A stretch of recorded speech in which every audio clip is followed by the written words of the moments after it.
Hi, welcome back, co-creators. This is your Rewire Desire Coach Paul here, and I just want to quickly share something with you. So I read this meme that said, "Don't let anyone ever tell you what you can or cannot do."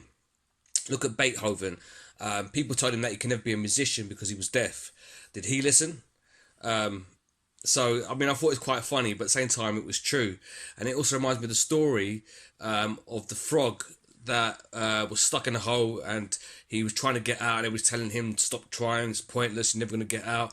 And he kept trying and trying and trying, finally got out. And when they asked him afterwards, what made him keep pushing, and what the frog then communicated was that he was deaf. He didn't know that they were telling him not to. He thought they were encouraging him to. So things about perception as well. So I just thought I'd share it with you. It's just a little bit of a funny meme, but at the same time it's true. Never let no one tell you what you can or cannot do. Don't listen. Be deaf to it. Be like Beethoven. Anyway, if you like this, share, subscribe, and I'll catch you guys in the next video. Bye for now.